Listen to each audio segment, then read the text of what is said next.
一会儿明轩可能要来，你们赶紧把我转到普通病房去。你刚做完手术，普通病房那么硬的床板，你怎么适应得了？只是切个阑尾而已，早就不疼了。我现在下床跑个800米都没问题。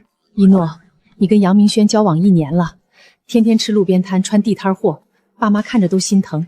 你直接告诉他你是沈家的千金小姐，然后搬回家里来住，不好吗？我希望自己的另一半是喜欢我这个人，而不是喜欢我的钱。我发短信告诉明轩，我身体出了问题，要做手术，但没告诉他只是阑尾炎。如果在这种情况下他还不离不弃，那我就会告诉他一切，让他乘着沈家的东风飞黄腾达。如果他不来呢？那沈家的金钱、权势、地位都注定和他无关。是杨先生。小姐，杨先生已经到医院大厅了，还拿了花和戒指，看样子是要求婚。求婚？换病房已经来不及了，我现在就去找他。小陈，你现在赶紧回去准备东西，那辆劳斯莱斯幻影、城南的独栋别墅、限量编号的百达翡丽全都拿过来，咱们沈家牌面可不能差。对，金条和现金也准备一些，等一诺接受了求婚，这些全都送给新女婿当见面礼。是，我这就去准备。哇，那边那个男的好帅，捧着花是要求婚吧？竟然在这里求婚，那女孩也太幸福了。没想到明轩不仅来了，还要跟我求婚，我果然没有看错人。对不起，对不起。没关系。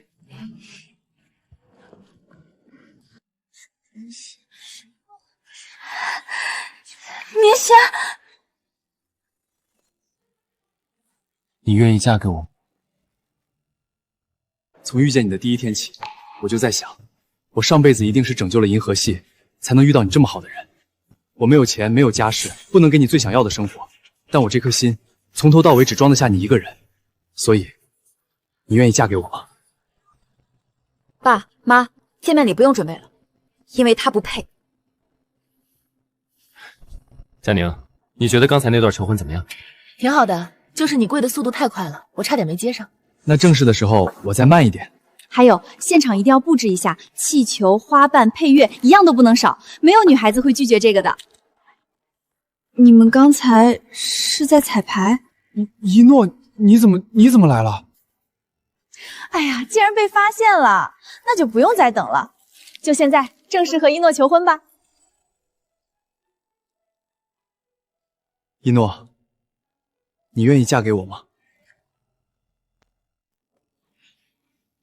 怎么了？明轩，在答应你之前，我要问清楚，你还记不记得我发信息告诉你我生病的事儿？你在信息里说你生病了需要做手术，但没说是什么手术。你怎么了？严不严重？现在治好了吗？医生说，只要他还在，就有反复发作的可能，所以我把它切除了。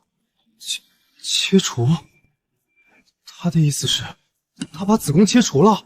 医生也建议我切除。你那是什么表情？只是一个小手术而已，用不着这么紧张。这怎么会是小手术？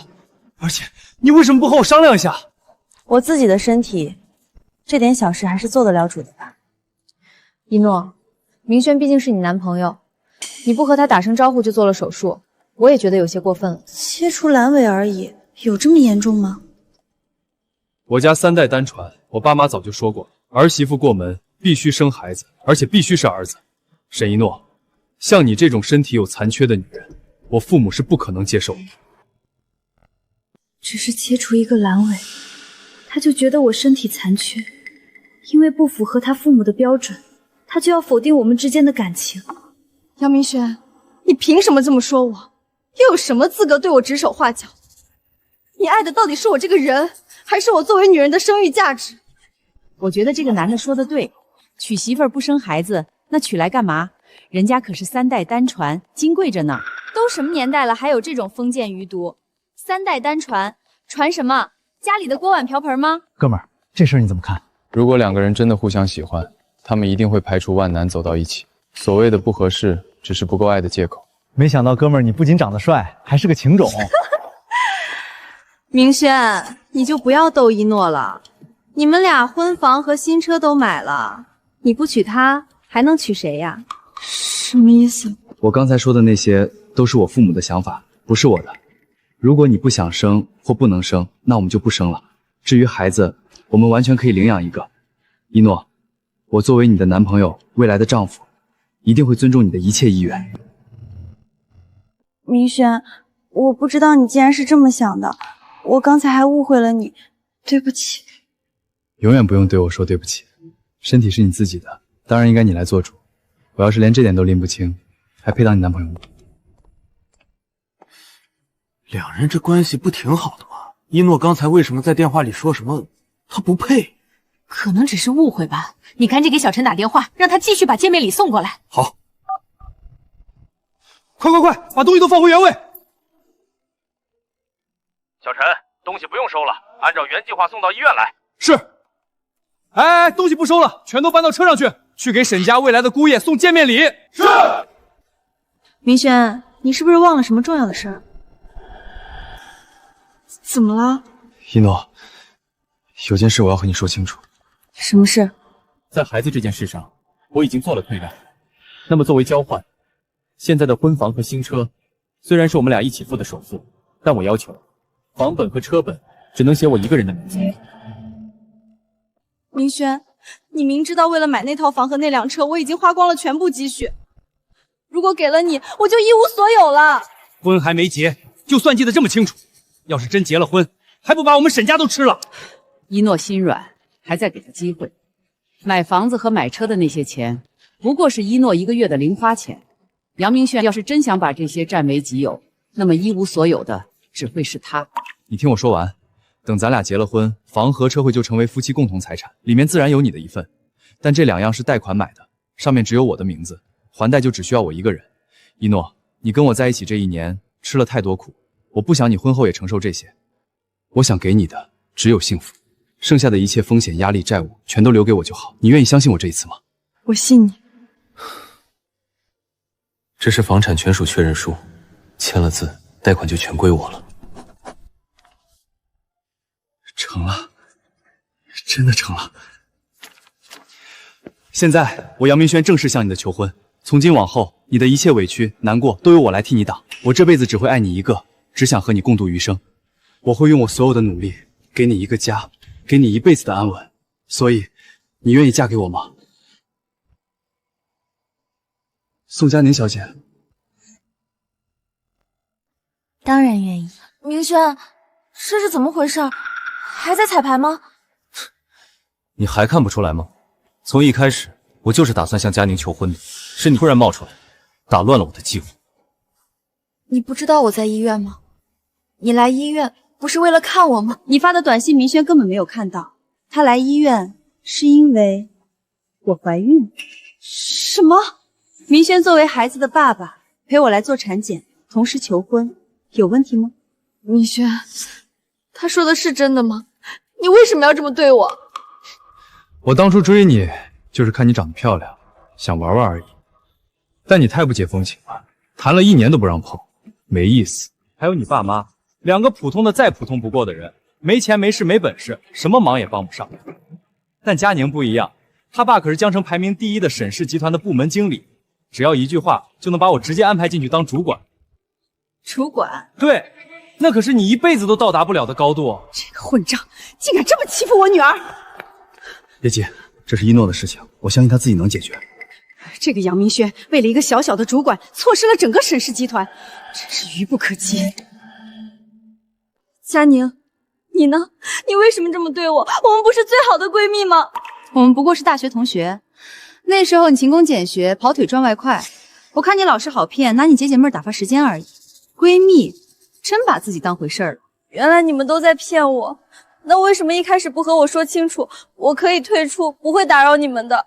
和你说清楚的话，怎么把你的房子和车子拿到手？明轩在你身上耽误了1年时间，收点利息不过分吧？你那10几万的存款我们搞不到，但忽悠你付了车房的首付，再签个协议，到头来不还是我们的？沈一诺，你现在人财两空，身体还出了问题，这样的条件不会有人要的，就等着孤独终老吧。不是所有人都像你们一样，眼睛里只有钱和利益，还真是嘴硬。你全身上下也就这张嘴能撑撑场面了。不信你试试，现在就站在这儿，你看有哪个男人敢要？可恶！我忍不了了！我宝贝了20年的女儿，不是这么给人糟践的。谁说她没人要？沈小姐很好，我很喜欢。我在这边站了很久，目睹了整个过程。沈小姐被你们骗了感情，骗了钱，还当着这么多人的面被羞辱。但她从头到尾说的每一句话，都只是想维护这段感情。一个对待感情一心一意的人，只是运气不好，遇上了人渣。而如果能娶到这样的女儿，是我的荣幸。不可能！这小子绝对是你找来演戏的。如果沈小姐能未卜先知找我演戏，还会让你们两个踩到头上去吗？就算是真的又怎样？就你这身行头，加起来有500块吧，看起来不也是穷的叮当响？出现在医院，说不定身体也有什么毛病。两人同样没钱，同样有病，简直天生一对。沈一诺，你们俩一定要绑定锁死，千万别后悔。这就不劳你操心了，因为后悔的只会是你们。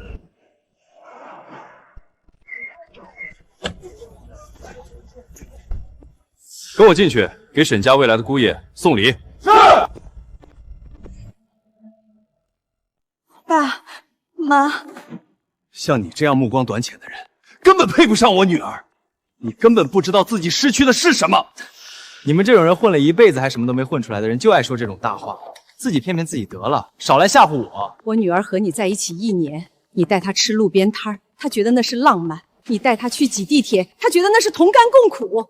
她从家里搬出去，陪你在出租屋里打拼，现在日子好起来了，你却翻脸不认人，你的良心被狗吃了吗？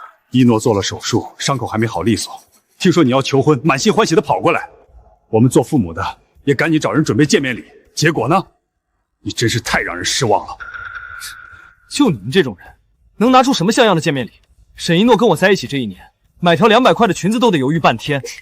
你们说的见面礼，不会是一筐土鸡蛋、几袋地里刨出来的红薯，再来2只大鹅吧？要真是这些，就别拿出来丢人了。好，既然你们这么想看，都给我进来！让一让，让一让，急诊病人！这是什么情况？陈助理在搞什么？沈董，医院正门是急救通道，我们停在那里不合适，所以只能从北门进来。到您那里可能还要2到3分钟。一诺隐瞒身份，让杨明轩露出了真面目。这个人主动站出来帮忙解围是不错，但品行还是得测试一下才保险。你们先不用过来了，原地待命。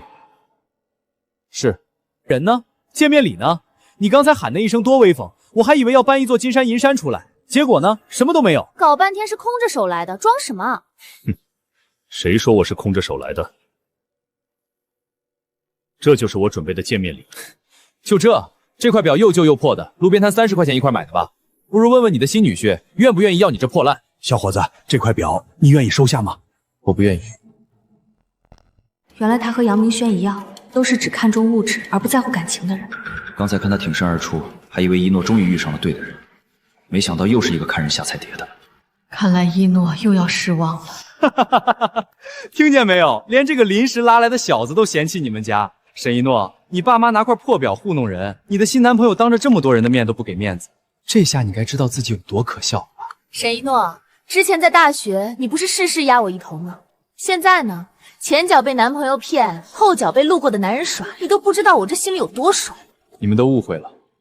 叔叔，您这块表摘下来以后，手腕上有一道很清楚的印子，皮表带的宽度、磨损的位置，跟您手腕上的压痕严丝合缝。所以这块表，您至少戴了10年以上。虽然表盘有划痕，表带有些旧，但从表环的清洁程度和表径上的保养痕迹来看，您有定期做护理。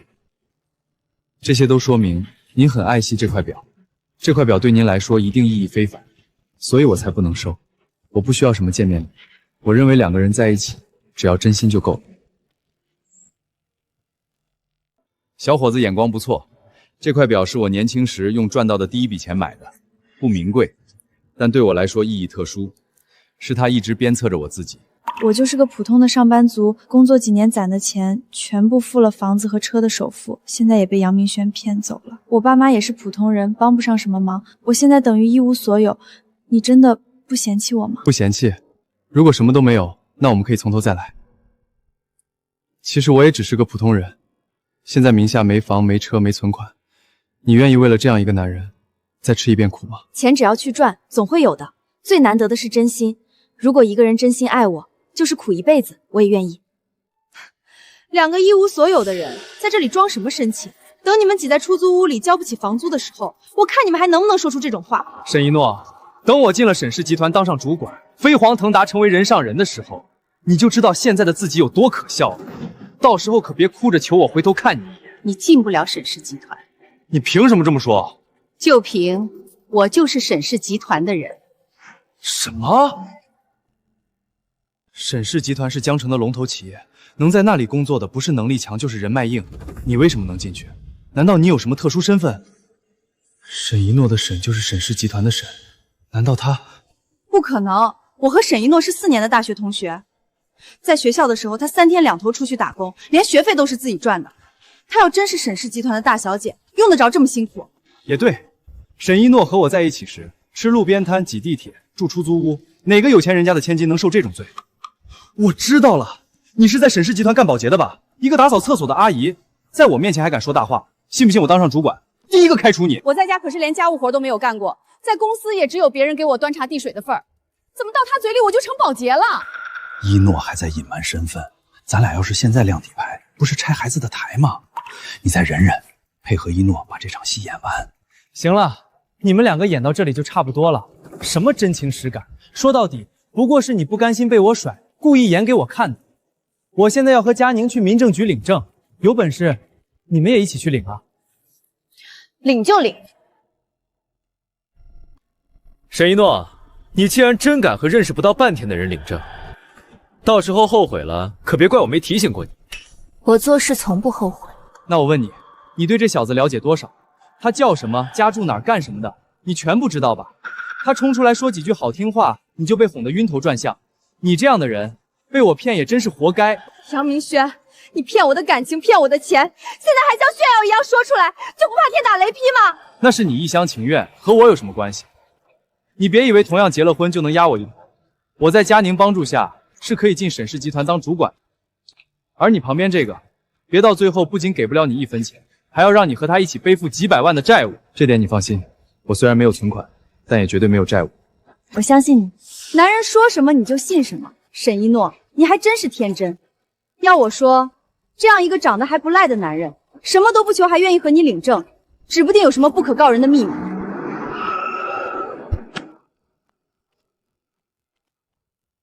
少爷，少爷这是不想暴露身份。少爷您辛苦了，老爷夫人在家等了好久了，我这就接您回去。啊？什么少爷？你认错人了吧？你们是今天第100位领证的，所以解锁了我们公司的100万豪车免费接送服务。还有这种好事儿？快走走走！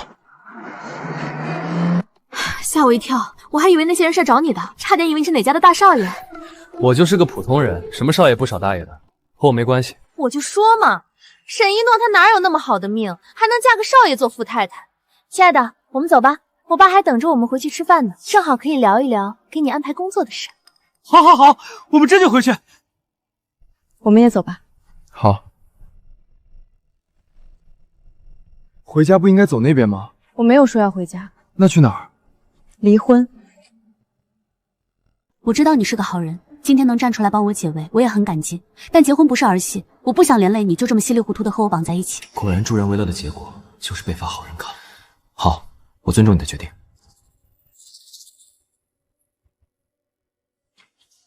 你好，我们来办离婚。离不了。为什么？按照规定，离婚需要30天冷静期，30天后才能正式申请。可我们半个小时前刚结的婚，这结婚证还热乎着呢，您就真的不能当什么都没有发生吗？这是规定。好吧。和一个只认识半天的人结婚，手续比我点外卖还简单，怎么想要离婚，反倒要把人强制绑定30天，这也太离谱了。没关系，那就30天后再来。我说到做到。我记得你的钱全用来付房子首付了，现在钱没了，房子也被骗走了，你是不是无处可去了？我正好在附近租了个房子，2室2厅，你可以去我那里。我们领了证就是合法夫妻，不会担心有人议论的。算了，30天而已，要演戏就演到底。那就麻烦您。一诺，你真要搬去他那出租屋住？戏要演全套吗？可你们都领证了，还有什么好演的？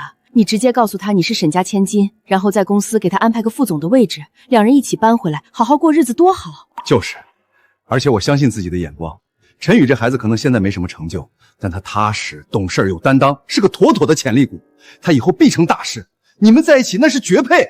但是我已经跟他提离婚了。离婚？其实我提离婚也是为了试探他，但他没有犹豫，也没有拒绝，所以他帮我解围，愿意跟我领证，只是因为他心善，不是因为他喜欢我。那你现在就告诉他你的真实身份，沈氏集团的千金，没有人可以拒绝的。那这样的他，和杨明轩有什么区别？但到我们正式离婚还有30天的时间，如果在这30天里，能让他爱上我这个人，而不是爱上我沈家小姐的身份，那我们还是能继续走下去的。你的意思是隐瞒身份，继续测试他？是测试，也是给我自己一次重新开始的机会。所以爸妈，你们一定要帮我保守秘密。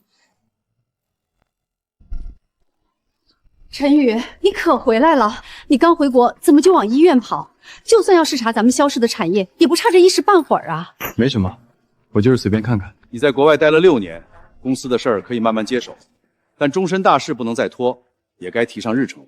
我自己的事情，自己可以处理。你在国外那么久，连个女朋友都没谈过，要靠你给萧家找儿媳妇儿，那得等到猴年马月去。儿子不开窍，爸妈也只能多操点心了。现在你们不用担心，因为我已经结婚了。什么？结婚？什么时候的事儿？对方是哪家千金？你不会被骗了吧？今天刚领的证，对方只是个身份普通的女孩。普通女孩，该不会是看中了咱们萧家的家世，想借着你麻雀变凤凰吧？他不知道我的身份，以为我就是个普通人，而且他刚领完证就提了离婚，好像不喜欢我。既然不喜欢，你也不要死皮赖脸缠着人家了。正好，我已经看中了沈家的姑娘，你们可以先见一面。爸，我不会去的。陈宇，反正你早晚要离婚，见一面也没什么。一诺那丫头很好，你说不定会喜欢。你说她叫什么？沈家小姐沈一诺呀。和我领证的是沈家的大小姐沈一诺。不对，如果她真的是沈家千金，怎么会被杨明轩和宋佳宁欺负成那样？应该只是同名同姓的巧合。陈宇，你想什么？哦，没什么。沈家的姑娘，你要不要去见见？人家不仅长得漂亮，性格也很好，绝对不比你这个差。我长这么大，第一次对一个女孩有心动的感觉，即便她不喜欢我，我也不想就这么放弃。我们有30天的相处时间，也就是说，我还有30天的时间去打动她。你为什么不直接表明萧家少爷的身份？这个身份就这么拿不出手吗？当然不是，他是一个对待感情很认真的人，他需要的是一份真情实感，不是一份身家背景的简历。这样也好，还能借此机会测试一下这姑娘的人品，证明她看中的是陈宇这个人，而不是咱们萧家的钱。所以爸妈，这30天里，你们一定要帮我保密，无论如何都不能让他发现我萧家少爷的身份。没问题，但如果这事儿不成，30天后你还是要老老实实去和沈家姑娘见面。好，我答应你们。一诺，这次你就别再傻乎乎的真过苦日子了。需要打扫卫生就联系家里的保姆，需要做饭就联系家里的厨师。还有，一个人出门的时候就让司机接送，别去挤地铁了。地铁人又多又闷，实在不行，爸给你配辆便宜的新车，再专门安排一个司机，24小时待命。爸，您这也太夸张了，你们不用担心，我心里有数。房子林助理已经帮你找好了，行李也都送过去了，衣服我检查过了，都是手工定制的，没有品牌标识。绝不会暴露你的身份。辛苦了妈。一会儿你把车库里最便宜的那辆开走，这样就不会露馅了吧？爸，家里最便宜的车也要200万，不是我现在的打工人身份买得起的。我一会儿扫辆共享单车过去就可以了。儿子长这么大，还是第一次见他骑2个轮的车。他小时候的学步车可都是4个轮的。啊，没事儿，就当锻炼身体了。林助理找的房子还不错。陈宇，洗手间在哪儿？我想洗把脸。洗手间我也是第一次来，不知道呀，不会这么快就要掉马吧？那边。还好蒙对了。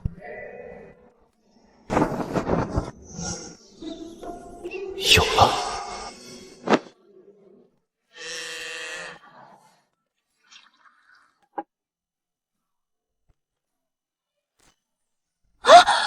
不好意思，我一个人住惯了，忘了家里还有人在。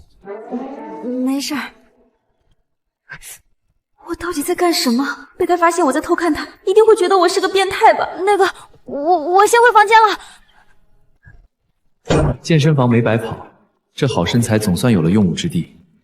只希望刚才的美男计没有那么明显吧。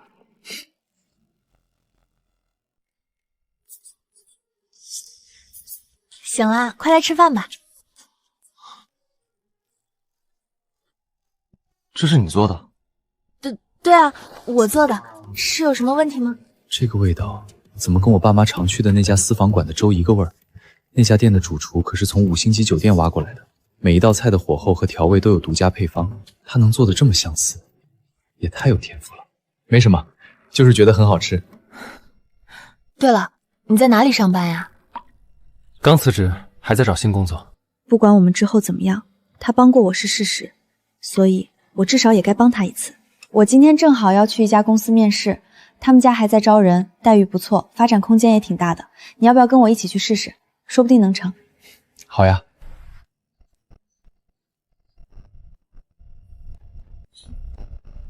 他和沈氏千金同名同姓，又在这里工作，天底下怎么会有这么巧的事？我妈在这里做保洁，知道一些内部消息，我也是因为这个才过来的。在医院的时候，杨明轩是说过这个事，阿姨当时也没有否认，看来是我想多了。我们进去吧。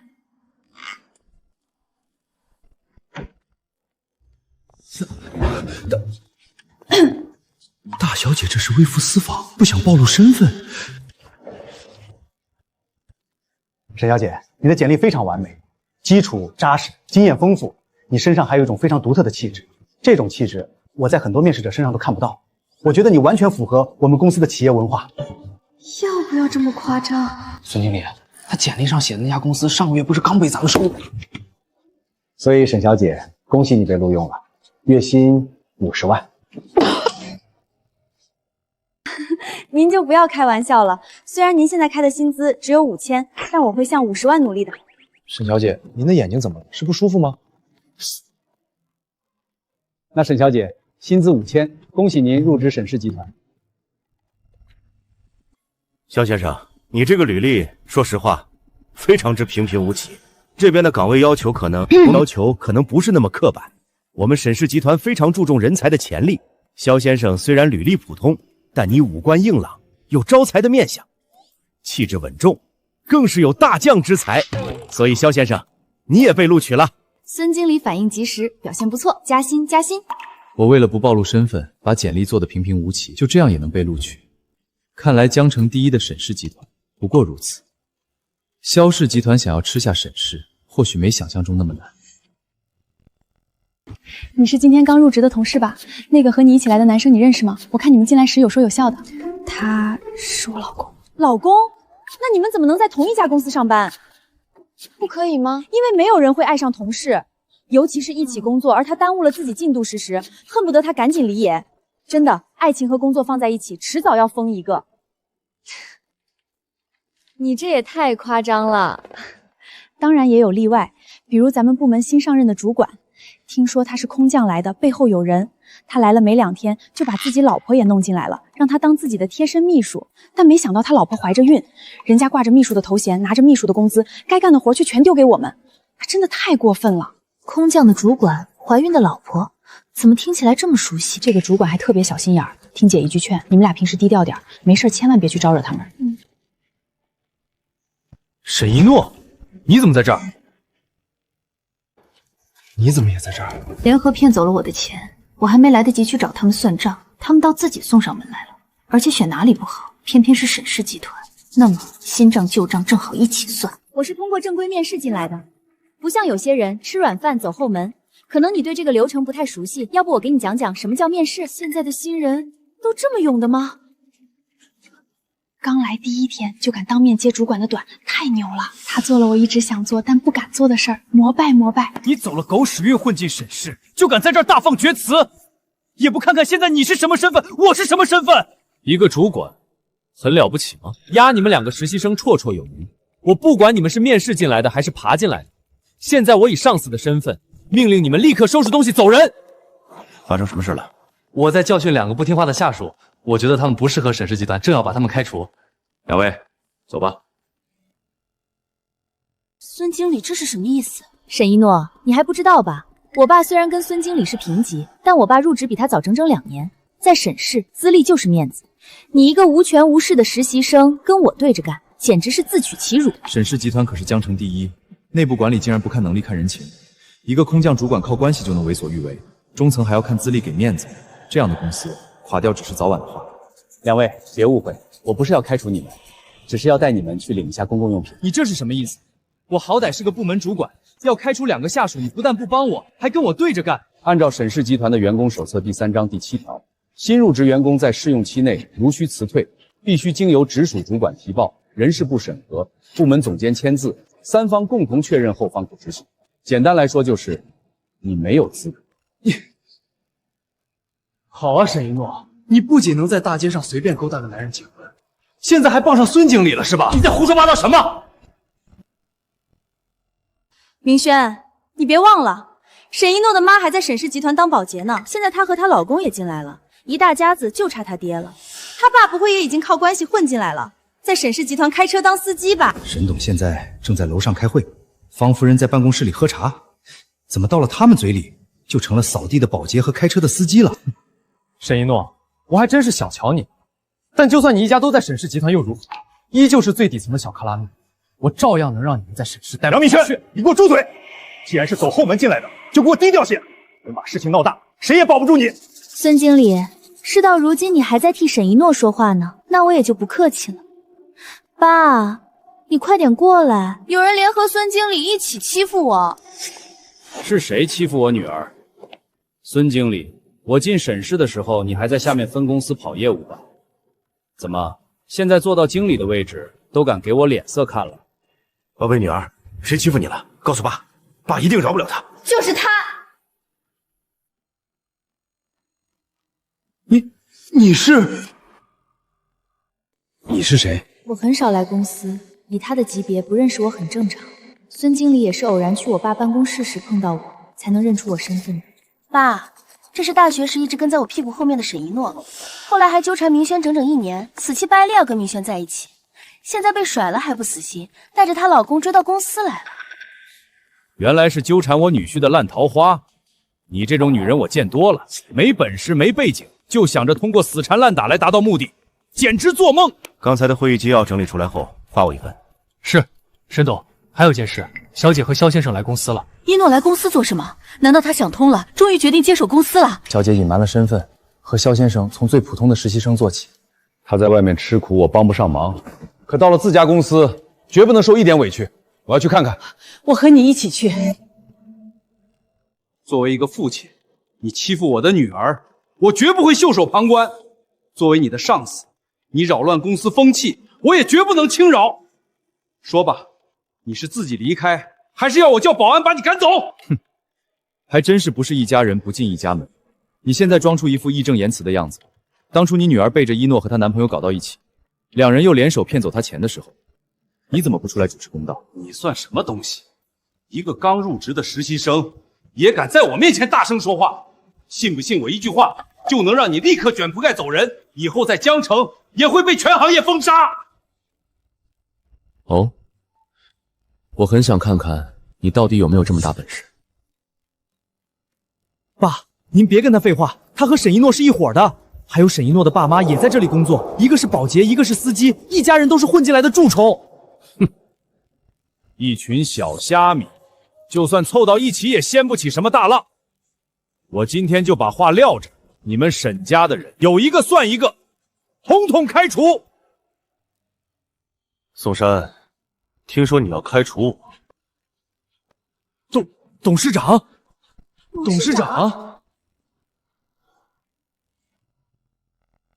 爸，你为什么叫他董事长？难道我作为董事长的专车司机，只有董事长可以开除我，其他人都没有这个权利。哼，一个给人开车的司机在这装什么大尾巴狼？爸，不用管他，直接开除。我就不信董事长还能护着他。这什么情况？董事长为什么说自己是司机？还有这个杨明轩，他想死干嘛要拉我下水？还有你，一个保洁阿姨，工作时间不穿工作服，不去厕所打扫卫生，蹭自己老公身边干什么？真当沈氏集团是你家呀？别说了，求求你别说了，爸，您怕什么？就算他们一家人都站在这里，也不过是2个实习生加1个保洁1个司机，根本翻不出水花。您一句话就能给他们全开了。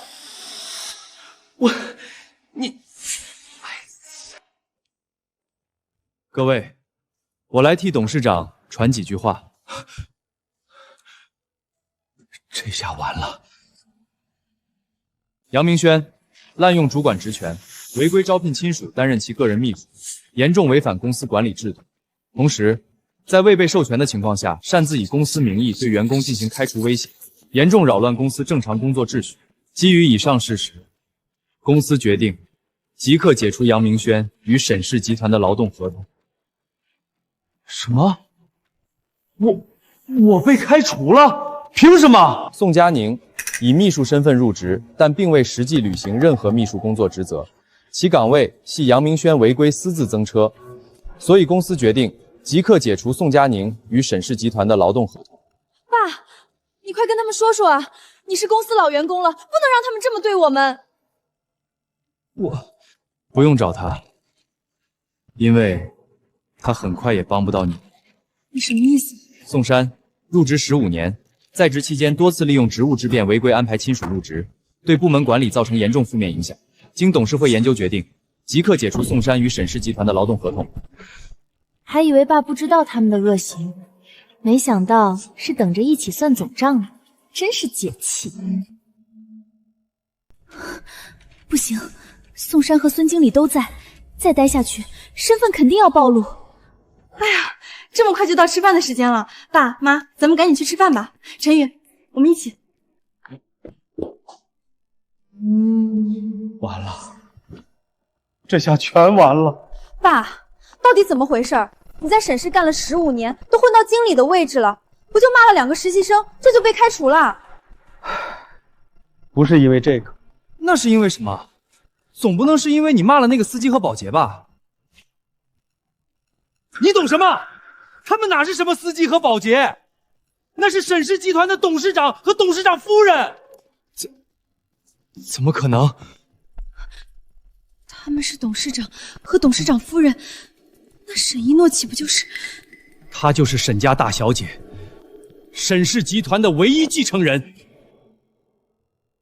不可能，这不可能！我大学4年跟他一起过的，他一有时间就去做兼职，连学费都是自己赚的，他怎么可能是沈家的千金？爸，你认错人了，一定是认错人了。是啊，沈一诺可是陪我吃了1年的苦，吃外卖挤地铁。他要是真有那种家世，到底图什么？人家那叫大小姐体验生活，陪着你吃糠咽菜，就是想看看你这个人是真心还是假意。结果呢，你们俩犯蠢当了真，把人得罪得干干净净，最后还跑到人家的公司来撒野。怎么会这样？我奋斗了大半辈子才爬到经理的位置，现在呢，全让你们2个给我毁了。我以后恐怕连江城都待不下去了。沈一诺是沈家的大小姐，也就是说，如果那天我向她求了婚，现在我就是沈氏集团的姑爷，真正的人上人。都是你，宋佳宁，要不是你，我现在跟一诺在一起，说不定已经当上沈家女婿了。你还好意思说我？明明是你半夜不甘寂寞主动给我发信息的，是你自己见一个爱一个，有什么资格怪我？要不是你主动贴上来，我能上钩吗？是个男人你就眼巴巴的凑上去。杨明轩，你再胡说八道一句，我撕烂你的嘴！孩子都有了，你现在不敢认，还是不是男人？真要算账，我还没找你立论呢。要不是你，我现在还能跟一诺做朋友。等他公开千金小姐的身份，我跟着他吃香的喝辣的，一辈子衣食无忧。是你把我毁了，是你把一切都毁了。和我有什么关系？是你先挖好闺蜜墙角的。明明是你先背叛沈一诺的。我也没这样，真是造孽呀！叔叔，你叫我什么？爸。爸，刚才在公司，宋山见到你，怎么会吓成那样？还有那个陈助理，怎么会突然替董事长传话，开除他们3个？这个嘛，我是董事长的专车司机，在董事长面前也算说得上话。他们害怕我很正常。董事长虽然不常露面，但公司里有什么事儿他都知道。清理宋山他们是早晚的事儿，只不过被我们刚巧碰到而已。原来是这样。董事长这个人吧，别看是沈氏集团的掌舵人，但对我们这些最底层的劳动人民从来不摆架子。他常说，公司要发展，光有上面的人不行，底下的人也得干干净净。董事长夫人也很好，体恤下属，待人温和。陈宇，现在杨明轩和宋佳宁都被赶走了，你和一诺就踏踏实实工作。妈向你保证，以后绝不会再有人为难你们的。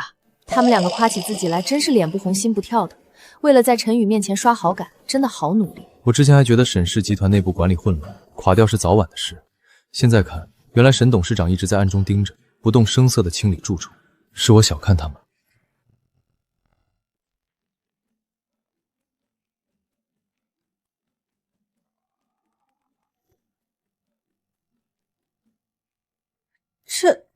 这是咱们家？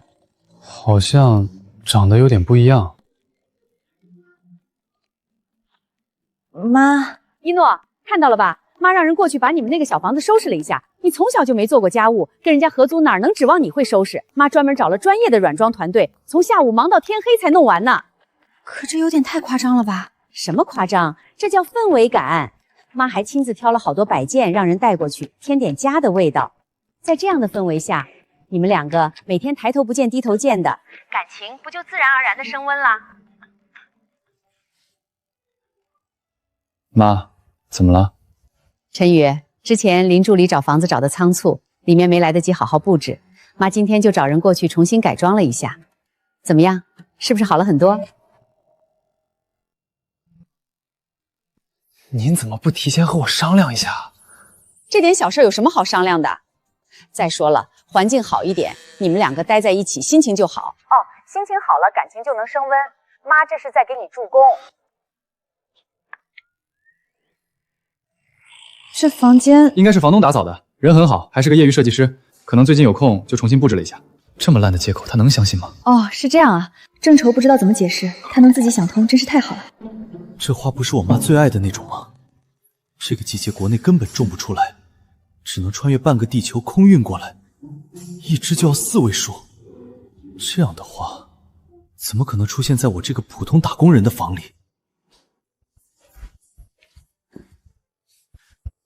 我对鲜花有点过敏，这个要先处理掉。这个鎏金摆件不是我爸书房里那个吗？国外淘回来的古董，上面的金漆隔这么远都能闪到我的眼，这么价值不菲的东西，和出租屋根本就是格格不入啊！这个摆件真好看，我想拿回房间慢慢欣赏。时间不早了，早点睡。你也是。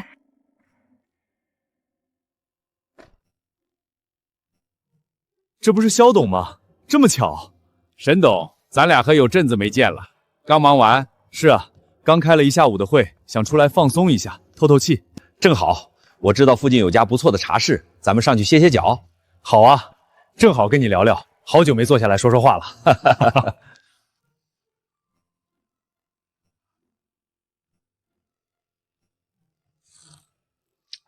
对了，我记得你儿子从国外回来了。是啊，我记得在他很小的时候我还见过，那时候他个头还没到我腰的位置。一晃这么多年过去，再见面，我估计都认不出来了。别提了，样子确实变了不少，但那臭小子的性格还是老样子，太有自己的主意了。年轻人嘛，有主见是好事。你们家一诺呢？我之前在招标会上还碰到过他。小丫头现在出入的漂亮，性格也好，应该不少人追吧？有没有看上哪家的公子？一诺他已经结婚了。结婚了？怎么一点风声都没听到？对方是个普通人，一诺不想让我们打扰，就想两个人过自己的小日子。其实这样平平淡淡的也挺好，只要感情能长久，形式不算什么。可问题就是，人家对一诺好像没那个心思，是一诺性子倔，非要尝试一把。我这个当爹的，看着他天天为感情发愁，却帮不上忙，你说我心疼不心疼？老沈，你这么一说，咱俩还真是同病相怜。怎么说？其实我儿子也偷偷领证了，对方是个普通女孩，我儿子对人家一见钟情，可人家好像不喜欢他。我儿子说要慢慢打动他，不让我们插手。我跟他妈也只能干着急。还有这种事儿？咱们两家孩子怎么都这么不省心？谁说不是的？现在都倡导婚姻自由，孩子的终身大事我们不好插手。其实现在这个女婿我还挺喜欢的，但感情的事儿谁也强求不来。如果他们走不到最后，估计也是没缘分吧。老沈，说句实在话，其实在我儿子回来后，我本来想把一诺介绍给他的。有这事儿？我儿子在国外这么多年，把萧家的海外市场打理的也有模有样。不是我吹，这孩子能力是真不错，绝对配得上一诺。这点我也有所耳闻，只是我还没来得及安排上。这小子自己先把婚给结了。不过以我听到的那些，这小子这次估计要撞南墙喽。年轻人嘛，免不了走走弯路。如果他们俩都碰了壁，之后认识，说不定有更多相同话题。你的意思是有机会撮合撮合他们俩？不过这事儿要慢慢来，急不得。那是一定。来，咱们先喝咱们的茶，不聊这些了。喝茶喝茶。我今天碰见萧启云了。萧启云，萧氏集团那个？对，在停车场碰上的，就一起去茶室喝了杯茶。萧家跟咱们来往不算多，他们家这些年重心一直在海外，也就是这几年才慢慢把业务往国内转。是啊，但总归是生意场上的人，平时也都抬头不见低头见的。记得他们刚转回国内的第一个业务，咱们家也帮了不少忙。怎么突然和人家套起近乎了？那叫帮忙吗？那叫合作共赢。都一样，都一样。萧家这2年的业务做的是真不错，萧启云在业界的口碑也很好，做事稳当，不张扬，想必家风也差不到哪儿去。好好的，怎么又提起家风了？其实吧，他儿子刚从国外回来，他本来还想介绍给一诺来着，结果还没安排上，他儿子自己先领了证，但人姑娘好像不太乐意。听老萧的意思，他们俩可能长久不了。这么巧，跟咱们一诺一样。是啊，2个孩子也算同病相怜，我们就商量着，要是真不成，就把他们2个撮合一下，毕竟门当户对，年龄也相仿。听你这么说也不是不行。那你知不知道萧家那个少爷叫什么名字，长什么样？名字我给忘了，就知道小名好像是什么小雨，模样嘛，他5、6岁的时候见过，脸圆乎乎的，眼睛挺大。我琢磨着长大了也不会差到哪儿去。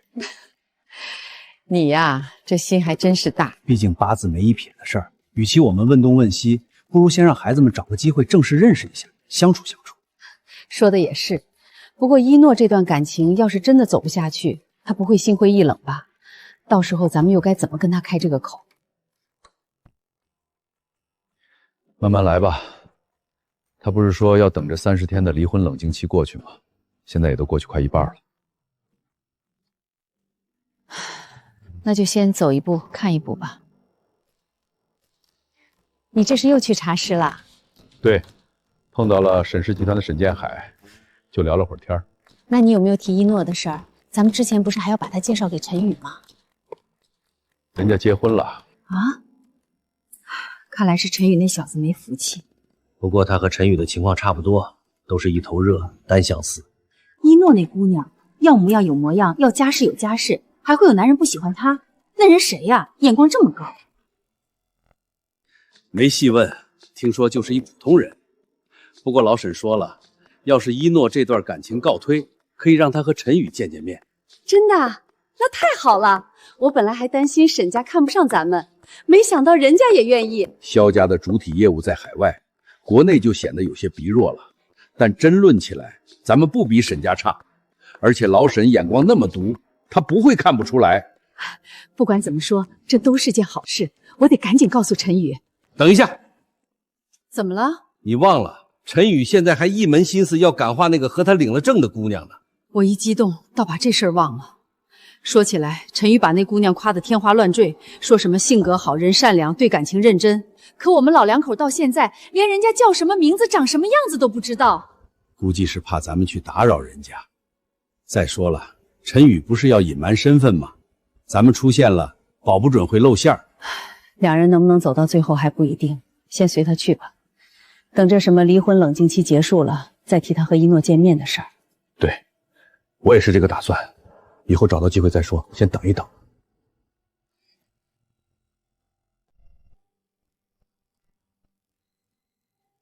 是我的衣服洗好了。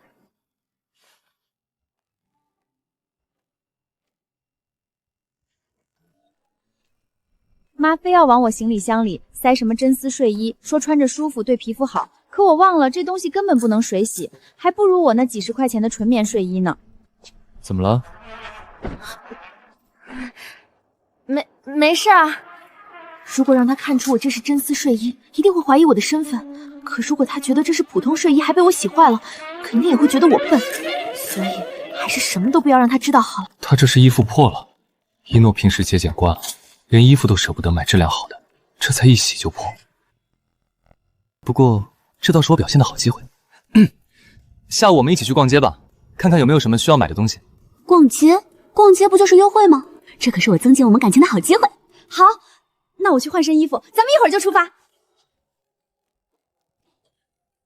他没有拒绝我，也就是说，我真的还有机会吧？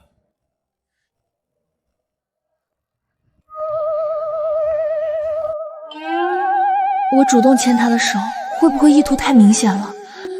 他要是嫌弃甩开我，我们以后会不会连朋友都没法做？不行不行，直接揽剑会不会显得我太轻浮？万一他对我还在考察期，这一下前功尽弃了怎么办？他要是嫌弃甩开我，我们以后会不会连朋友都没法做？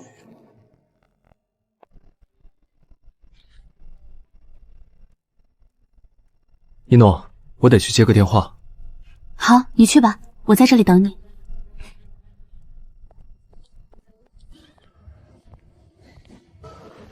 你是一诺？是白阿姨和肖伯伯吧？你们好。一诺，阿姨有段时间没见你了，差点不敢认。你是不是又变漂亮了？阿姨，您说笑了。您和肖伯伯也是来逛街的吗？是啊，你白阿姨非说要出来走走，说在家待着闷得慌，没想到在这儿碰上你，巧了。一诺不愧是大户人家的千金，气质好，落落大方的，这一点可是普通人家的姑娘比不上的。一诺，咱们碰到就是缘分，要不要陪阿姨一起逛逛？不好意思，阿姨，我已经约了人。她约的人应该就是她现在的老公吧？陈宇真的没机会了。不行，我这个当妈的总得替儿子争取一把。一诺，我有个儿子和你差不多大，刚从国外回来，模样周正，人也稳重，还有8块腹肌。啊，你们有时间可以见一面，我保准你会喜欢的。快别说了。我的意思是，你们年轻人应该多认识认识，多个朋友也是好的嘛。白阿姨这意思不会是想撮合我和她儿子吧？阿姨，谢谢您的好意，不过我已经结婚了。结婚也没关系的，毕竟你在干什么？看不出一诺那丫头很注重现在这段感情吗？你现在提陈玉不合适。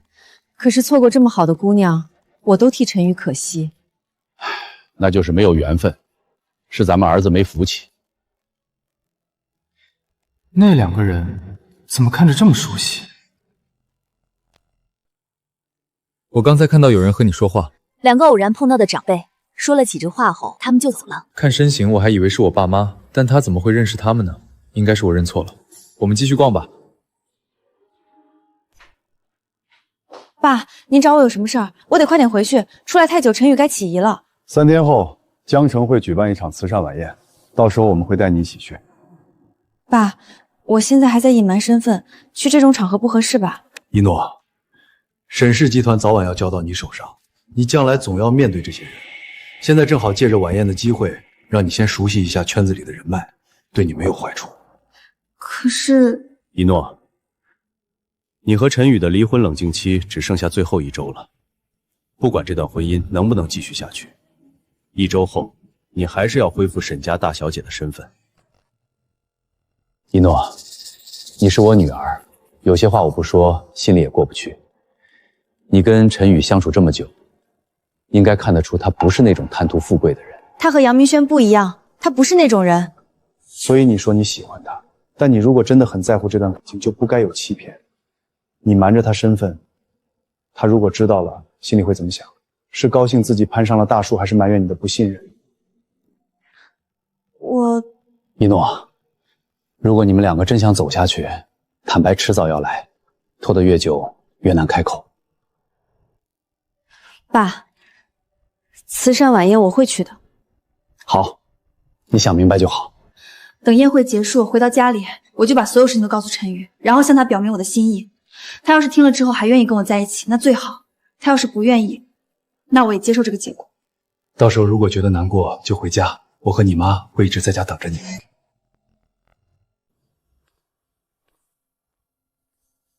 爸妈，这么急叫我回来什么事？我得早点回去，出来太久他该起疑了。 3天后，江城有一场慈善晚宴，规格不低，各界名流都会到场。我跟你妈商量了一下，打算带你一起去。爸，我现在的人设就是个普通打工人，参加这种晚宴露馅怎么办？你是假装普通人，他可是真的普通人。这种宴会他去不了，你的身份也不会暴露。可是，这场晚宴很重要，你在国外待了那么多年，江城有头有脸的人物都对你不熟悉。现在萧氏的重心正在往国内转，你作为接班人，必须尽快熟悉这个圈子。如果我没记错，你们的离婚冷静期还有1周就要结束了吧？是。陈宇，我虽然很喜欢沈家那丫头，但相对于我们的喜好，我更尊重你的选择。妈，你跟那个姑娘，不管以后能不能走下去，她都应该知道你的真实身份。你瞒着她萧家少爷的身份，跟当初她那个前男友骗她的钱，本质上有什么不一样？妈也看出来了，你是真的很喜欢他，每次提起他的时候，眼睛里都有光。既然你这么在乎他，就不该用谎言去维系这段感情。依托于谎言的感情是不会长久。爸知道你的顾虑，你是担心说了之后他会走，可事实总有真相大白的那天，到那时候他只会更失望。爸妈，你们说的对，慈善宴会我会去。等晚宴结束后，我会把一切都告诉他，我的身份，我瞒着他的事情全都坦白。他要是能接受是我的幸运，他要是恨我骗他，那我也认了。至少我没有骗他一辈子。好，不管结果怎么样，妈都支持你。那我先回去了，他还在家等我呢。你说陈宇喜欢的姑娘到底是个什么样的人？但能让他这么放在心上的，应该不会差。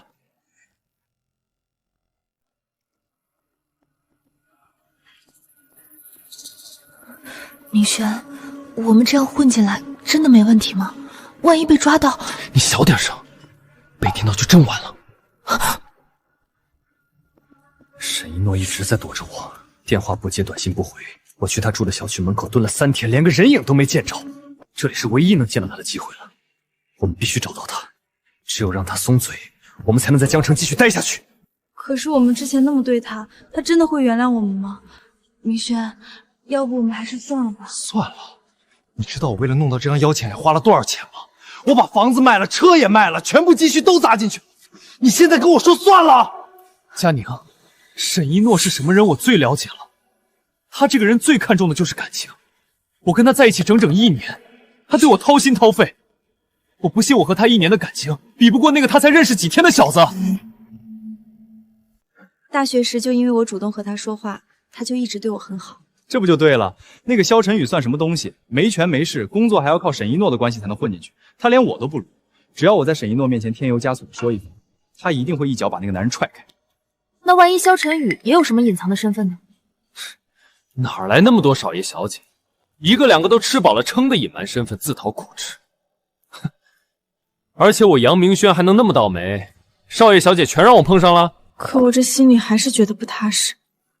女人就是麻烦，要不是她肚子里怀着我的孩子，我早离她远远的了。佳宁，这次要是运气好，我不仅能让沈一诺原谅我，说不定还能让她回心转意。你说什么？你先别急，听我说完。等我当上沈家的女婿，我就能想办法把整个沈家都控制在手里。到时候，我就能正大光明把你接到身边来，咱们一家三口好好过日子。就算是为了这个孩子，我也要试一次。好，我听你的。这不是和沈一诺领证的男人吗？沈一诺竟然带他来这种场合，他凭什么？小子，连这种场合你都敢来，脸皮够厚的啊！人家来这里都是谈几百万的大生意，你呢，蹭吃蹭喝的吧？没事就让开。急什么？我就是好奇，你没钱没势，是怎么好意思站在这儿的？今天的宴会，你萧伯伯和白阿姨也在，记得过去打个招呼。萧家的少爷你也认识一下，别的不说，交个朋友总没有问题吧？爸妈，我今天是陪你们出席晚宴，不是来相亲的。陈宇，他怎么会在这里？杨明轩和宋佳宁竟然也在，准备好时。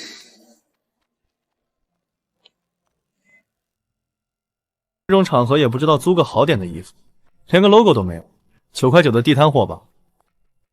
杨明轩，我老公穿什么，来什么场合，什么时候轮到你说话了？一诺，他怎么会在这里？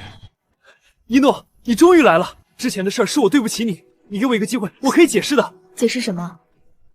解释你怎么骗我的钱，还是解释你怎么跟我最好的闺蜜搞在一起，还让她怀了你的孩子？一诺，我知道错了，我是真心喜欢你的。我们在一起的时候，挤地铁时我把你护在怀里，没钱只能吃一碗面时，你把荷包蛋账给了我，这些你都忘了吗？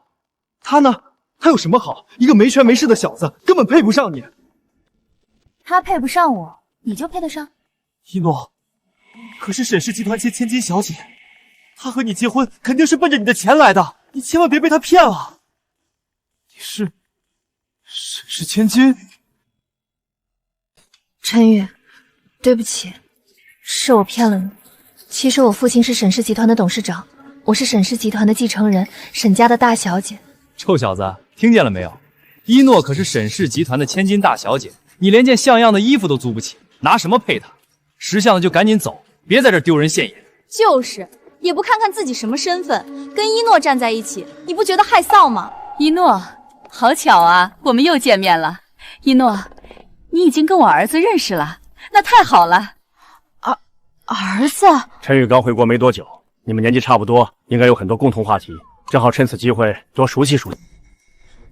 你是萧伯伯和白阿姨的儿子，那不就是……一诺，我也有事瞒着你。其实我是萧氏集团的继承人，萧家的少爷。什么？萧董，这么快又见面了？是啊，陈宇，给你沈叔叔问个好。这就是我儿子萧晨宇。原来你要跟我介绍的人就是我女婿。女婿？所以陈宇说他娶的普通女孩就是一诺。我没想到我爸妈天天念叨的沈家千金，竟然就是我每天回去都能见到的人。所以我爸妈一直想让我去见的萧家少爷，就是你这个自称没房没车的普通人。对不起，我不是故意要骗你的。算了，你骗了我，我也骗了你，我们扯平了。原来陈宇说的一见钟情的女孩就是一诺，眼光真好，这点随我。你喜欢我？从见到你的第一眼，我就喜欢上了，就是不知道。他当然喜欢你，他还因为摸不准你的心思，难过了好久呢。妈，他们一个是沈家的千金，一个是萧家的少爷，我们算什么？小丑吗？两位，经查验，你们的真实身份和请柬上的不符，请你们立即离开。那请柬是我花钱买的，买了就是我的，你凭什么赶我出去？两位拒不离开，就别怪我们采取强硬措施了。你们要干什么？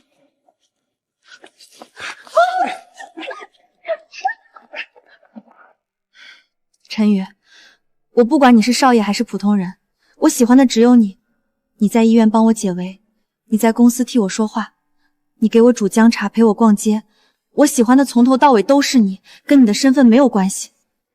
我也是，不管你是大小姐还是普通人，我喜欢的都是你。离婚冷静期快到了，所以还离吗？不离，一辈子都不离。